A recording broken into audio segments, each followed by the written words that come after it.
Is former U.S. President Donald Trump going to be indicted in a mass shooting at a school in Tennessee? Hello, I'm Mike Walter, filling in for Anna Naidu, and this is The Heat.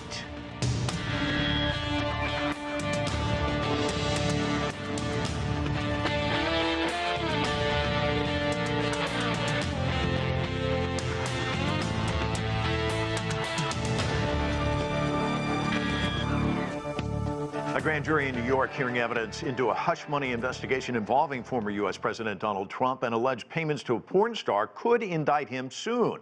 Meanwhile, Trump continues to lash out at what he calls a politically motivated witch hunt. But the prospect that he will become the first former American president to be charged remains very high. And the U.S. has been rocked yet again by another mass shooting, this time at a school in Nashville, Tennessee, where 3 9-year-old children and 3 adults were killed. President Joe Biden has addressed the issue at an event in North Carolina. As a nation, this is not hyperbole, as a nation we owe these families more than our prayers. We owe them action. You know, we have to do more to stop this gun violence, of ripping communities apart, ripping apart the soul of this nation. To protect our children so they learn how to read and write instead of duck and cover in the classroom. You know, we need to act. These are weapons of war. We'll talk about that later in the program, but we begin with the Trump investigation. Joining me here in Washington, D.C. is Eleanor Clift. She is a political columnist with The Daily Beast. With us, too, from Florida is Eric Bolling. He is the host of The Balance on Newsmax TV. Also joining the discussion is Douglas Sloan. He's a principal and senior political analyst at National Capital Strategy Group. And with us, too, from Wilmington, Delaware, is Brandon Bryce. He is a columnist and host of the conservative radio talk show, The Bryce is Right. Welcome all of you to the show. Douglas, let me start with you. Still no Trump indictment. It's been a week since Trump said he was going to be arrested. And now there's reporting from CNN that it doesn't look like anything's going to happen this week. Is there anything we can read into this other than the wheels of justice kind of move rather slowly? I think that's exactly it. DA Alvin Bragg has made it very clear that his case will not be hurried. He's being very cautious in terms of ensuring that all the evidence is brought to the fore.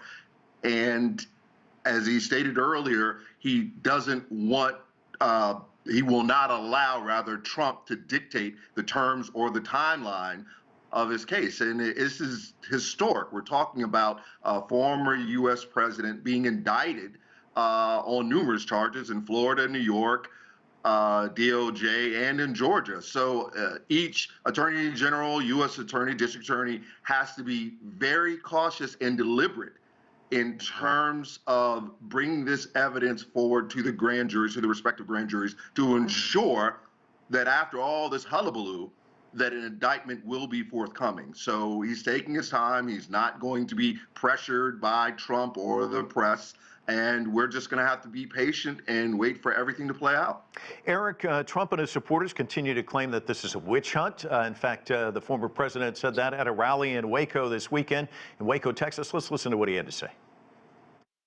When this election is over, I will be the president of the United States. You will be vindicated and proud, and the thugs and criminals who are corrupting our justice system will be defeated, discredited, and totally disgraced. That's what's happening. Eric, talk to us about his comments and also the symbolism of holding this in Waco right in the middle of the 30th anniversary of that big standoff between the Branch Davidians and federal authorities. Yeah, I think a lot of those on the left like to call it the Trump Davidians because they can appear more cult-like than supporters, I guess. But I'd like to address what Doug had said. I don't think Alvin Bragg has a case. I mean, it's rare that when you're trying to get a grand jury to indict someone that you bring back a witness a second time. There's some evidence that some 600 pages of exculpatory evidence that may have been excluded from the grand jury. Look, this doesn't, your star witness is a convicted felon who's already admitted he's a liar and also said he was never paid by the Trump organization, which they would need to convict. And the star, I guess, victim is Stormy Daniels, who said she never had an affair with him. This is really a witch hunt. It is a joke. Listen, I'm not saying that the guy doesn't have issues on some of the other accusations, but as for this one, this is Alvin Bragg hat-tipping the leftist base and also George Soros spent $500,000 getting Alvin Bragg elected. Soros despises Donald Trump. This should not, there's no way we should use our justice system to go after political opponents, and that seems to be what's going on here. Eleanor, I want to, maybe you want to comment on that, but first I want to ask you about Waco, because I noticed that he kind of sidestepped that issue. It is rather symbolic to the far right, though. The Oath Keepers and the Proud Boys, we do know that Timothy McVeigh invoked it when the Murrah building was bombed in Oklahoma City, the worst domestic terrorism attack in the United States, where a number of people were killed. There was a reporter at the rally who says that Trump wanting to talk about these things shows a willingness to take the country to a dark place. The fact that he hosted this in Waco. If there is an indictment or more than one indictment, potentially more than those, how dark can it get, and do you agree with that? Well, I don't think we'd be talking about a potential indictment in New York as though it's going to happen any day if Donald Trump hadn't put it out on Truth Social last week that he expected to be arrested on Tuesday. Turns out he had no knowledge of this, and that might just have been a kind of a test to see how he could incentivize his base. Not many people showed up. There were a couple of lone people with signs in New York and at Mar-a-Lago. But the rally in Waco is, again, it's aimed to send the message to a portion of America that you can kind of trace it to the Branch Davidian protest. And there was also a standoff in Idaho of a gentleman who was protesting, federal involvement in public lands. He didn't want to pay any fees. So I don't. Whether you can call these people, some operate under the libertarian label, patriotic movements, they've gotten infused with a sense of violence over the years, and it feels as though Trump is trying to tap into that. Should he be indicted, he wants this portion of America to rise up and to say this is completely unfair and this is stealing our democracy. I think people are getting a little bit wise to Donald Trump, however, and the high-profile trial in New York about Fox and the lies they spread. So Trump may not be able to mobilize the base the way he thinks he is. So I'm not looking ahead to the dark days of America like you just suggested. Well, Brandon, let me get back to the grand jury in New York and kind of to what Eric was talking about, because there are some questions about whether or not there can be a conviction in this case. New York Times writing in Tuesday's edition, while the facts are dramatic, the case against Mr. Trump could hinge on an untested legal theory. A conviction is far from assured. The Times also going on to point out that this is going to be a low-level felony with a maximum sentence of 4 years. There's no guarantee that there will be any prison sentence at all. So how do you see this shaking out? It's interesting. On the one hand, this DA has nothing. And the challenge with that is not only is, listen, I understand the politics of this, but number one, the American people, they said he had, it was Russian collusion. They had nothing. Then they said, well, January 6th was going to be the end. It was going to take the president down. They had nothing. So now you have a situation where you have a DA who was anti-Trump from the start. You had an attorney general, Tish James, who was anti-Trump from the start. And these are the people that are prosecuting the case. Off the back, it's a biased case. And the challenge with that is what they're doing, what the media is actually doing, is they're strengthening his presidency and his candidacy for another presidential run. Just imagine, this is the same guy that said, hey, on Tuesday, they're coming after me. He told the press this. The press follows Trump. Believe it or not, the more that they hit this guy, and the press still hasn't understand this, the more that they hit this guy, the stronger his brand becomes. Now, the issue with that is not are Republicans on board, but are the independents going to be swayed by this nonsense, whatever you want to call it? That's who the decision maker is. But right now, the more they push, the stronger the president's brand becomes in 2024. Okay, Eleanor, you're a member of the press, so I want to give you a chance to respond to what he just said. I think the press is reporting the news, and the press is trying very hard not to give Trump all the airtime that he would demand. C-SPAN had his rally on the other night. I don't think Fox even carried it. So you got to report the news.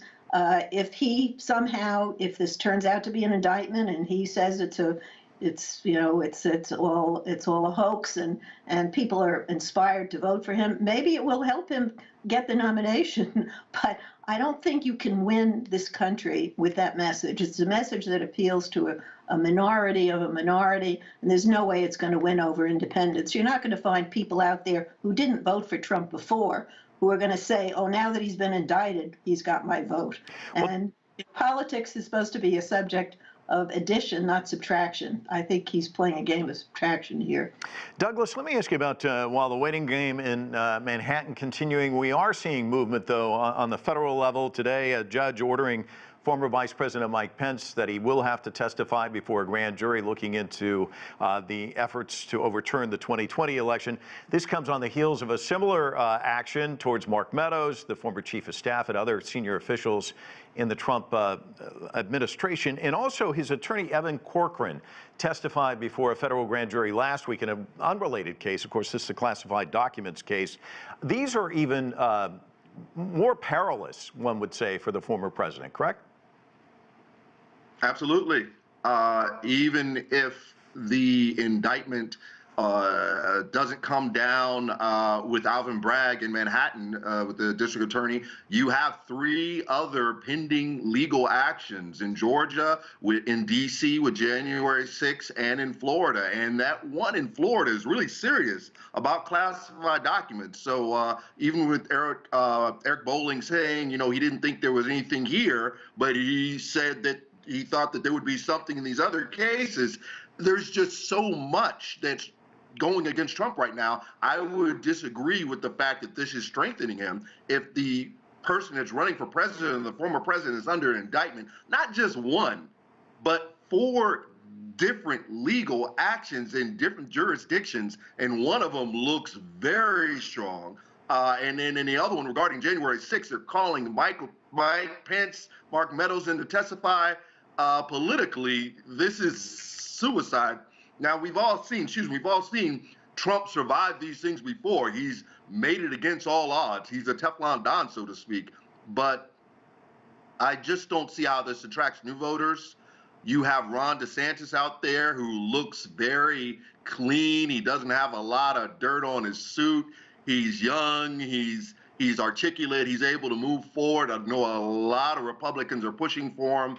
I don't see how Trump is able to rise above all of this politically. I think that being under indictment while running for president really would be a death knell for him. Of course, he surprised us before, but I just don't see how you get out from under all of these different indictments that are forthcoming. Eric, I want to give you a chance to respond to that, but let me first frame the question this way. We know, or at least the appearance is there, that the base is firmly behind Trump, and yet some senators did speak out because Trump tended to downplay what happened on January 6th. We saw senators like John Cornyn, John Thune, Lindsey Graham from the Republican Party all calling him out on this.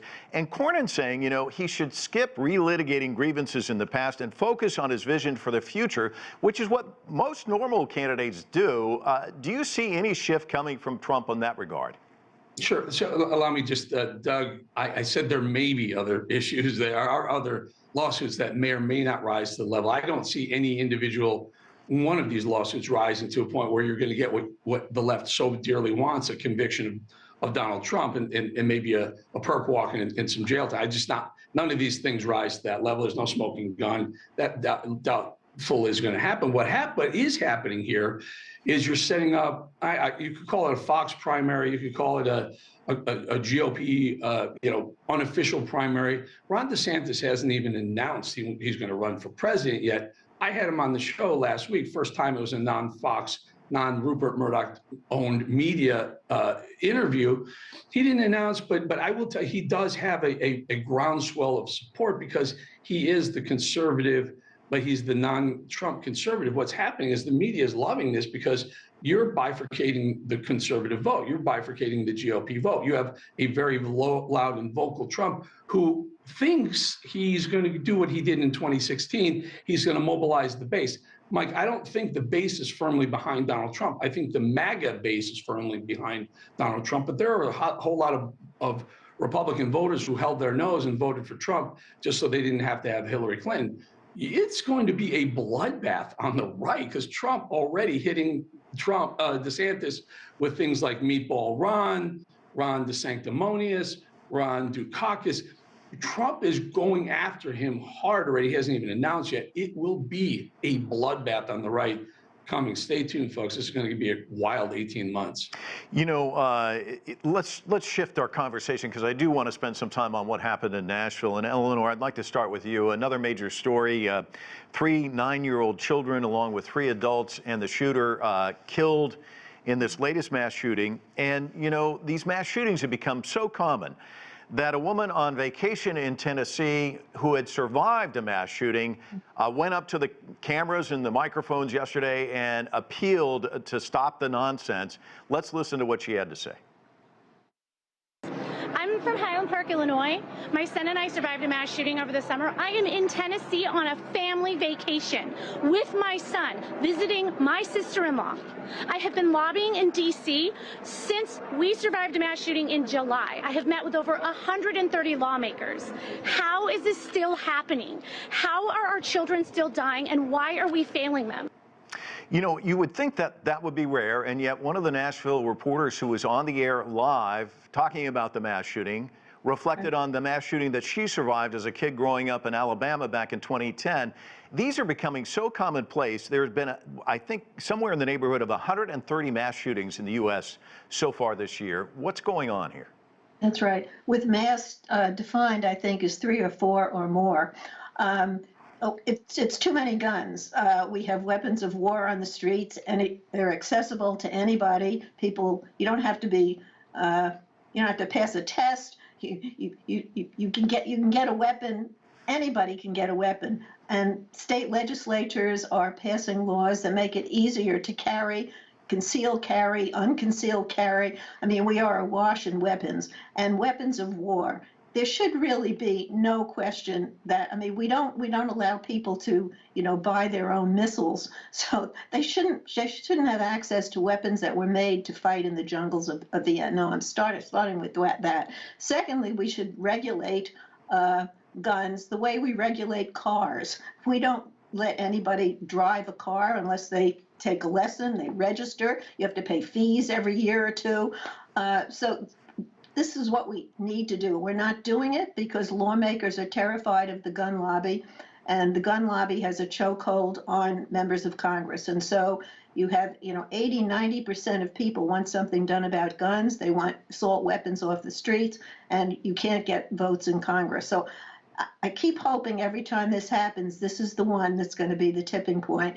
And, there's a frustration among gun safety advocates that President Obama, he's not fixing this because he's not trying hard enough.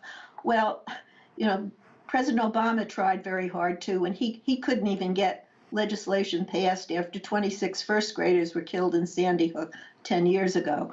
So this is the public, like that, the woman who just spoke out there. I mean, she speaks for everybody. And as more people are worried about sending their kids to school, and you hear conversations, schools are soft targets, and are we going to harden the schools, and where's the money for that going to come from? It is a sick conversation. We need to do what other countries have done, including Australia, including the UK. We need to dry up the culture of gun violence in this country. And I'm looking for an evangelist on the issue, or a lot of evangelists who are going to stand up and at least vote on assault weapons.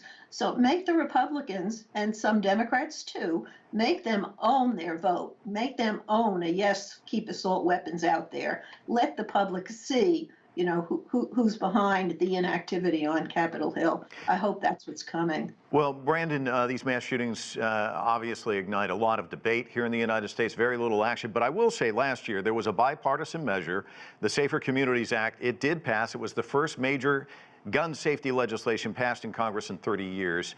Do you think that can be built on, where actually both sides could come together? Because it's so heartbreaking to see these little kids slaughtered when they're just going to school with their books and sitting down in their classroom, and then, they're not coming home at the end of the day. Let me just say, first of all, prayers to the families who lost their children today. It is a tragedy when you have to worry about sending your child to school and hoping that they come back to you in one piece. I watched the video. As tragic as it was, there's a couple things here. Number one, this person legally bought a firearm and had a history of mental health that was unchecked. Second, we continue to talk about gun violence, which is important, but we never talk about public health and mental health. And one of the things is, according to the article and according to what the news is saying, this person had a consistent history for the last few weeks of mental health and derangement that no one addressed. And now this happened and we're saying, oh, it's gun violence. Yes, it is gun violence, but we have failed in America, both sides, bipartisan, to have a serious conversation on mental health in this country. And as I said last time, we had another incident on the show. I said, if we continue to push this, kick this can down the hall, we're going to continue to have these issues. Mental health is a must. And until our children get it, it doesn't matter who you are. We're going to continue to see these issues until Congress takes mental health seriously. And even the buying and selling and purchasing of firearms, looking into the backgrounds of these consumers. Brandon, that's a good point. I hear Republicans, though, in the past have brought up mental health, but I don't ever see them introducing legislation aimed at providing more funding for mental health. I mean, I just don't see that. I mean, maybe I'm missing it. Is that something they should be doing? Absolutely. I mean, any time, and I actually agree with my colleague, probably one time I will agree with her. Any time that it is easier to buy a car than to purchase a firearm, there's a problem in this country.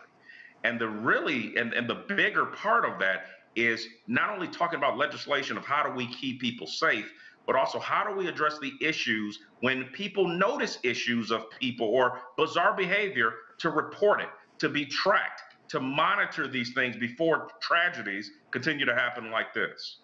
Douglas, Brandon's saying we need to concentrate on mental health, and Eleanor saying something's got to be done about the guns. She did bring up Australia, and it is worth mentioning that there was a mass shooting there in 1995.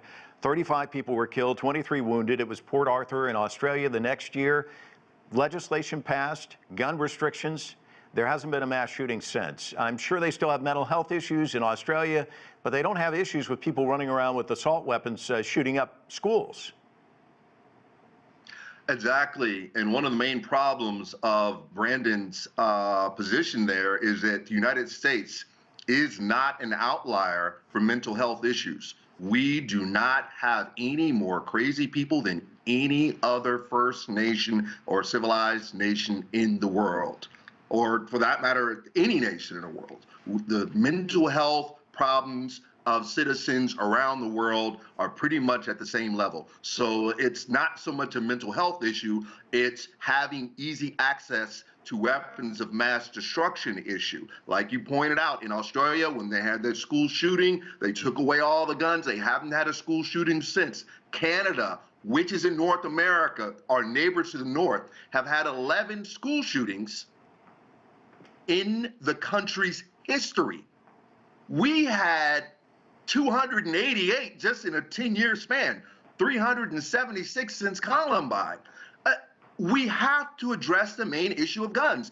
And I think the number is something like 75% of even NRA members believe that there should be criminal background checks and stronger red flag laws. The problem is elected Republicans in Congress are not listening to their constituents. Everybody seems to want stronger gun laws. We used to have a ban on assault rifles. After it sunsetted during the Bush administration, the number of crimes committed with assault rifles, AR-15s, went through the roof.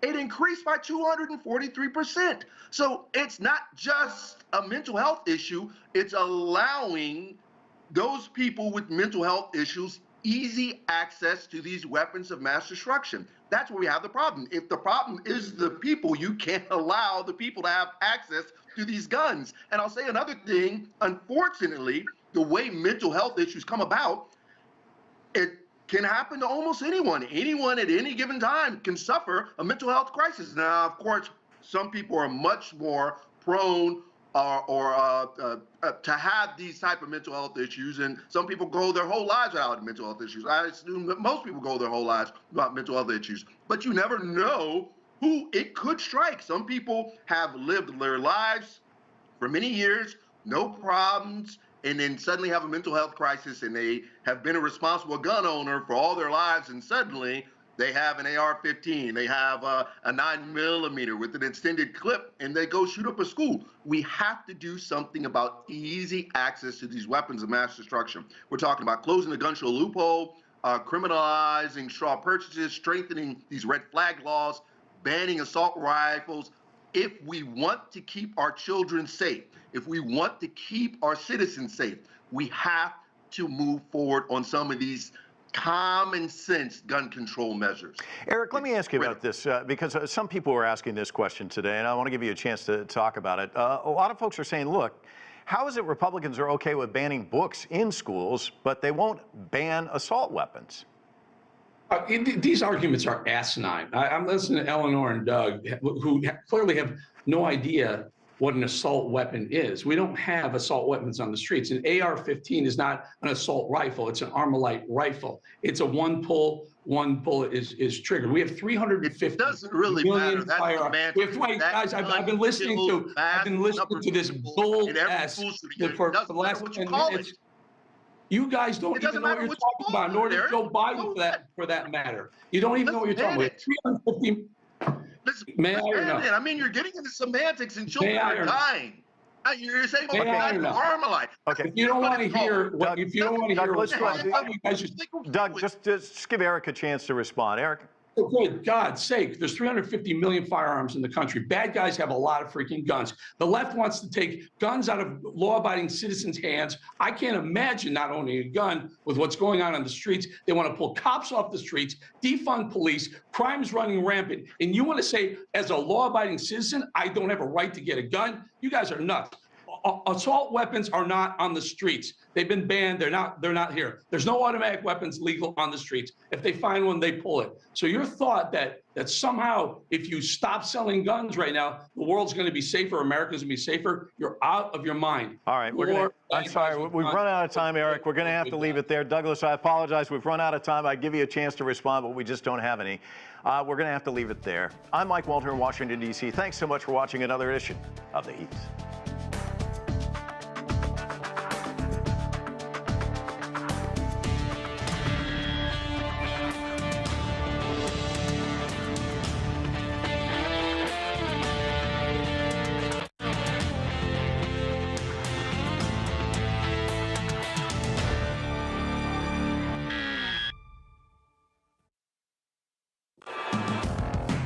The nature of business is to bring value. Business activities in Europe, Asia, and the U.S. reach consumers globally. Trade, manufacturing, energy, high-tech, real estate, consumption. We give an expanded view on global business and how it covers, influences, or relates to the whole world. Global business, only on CGTN.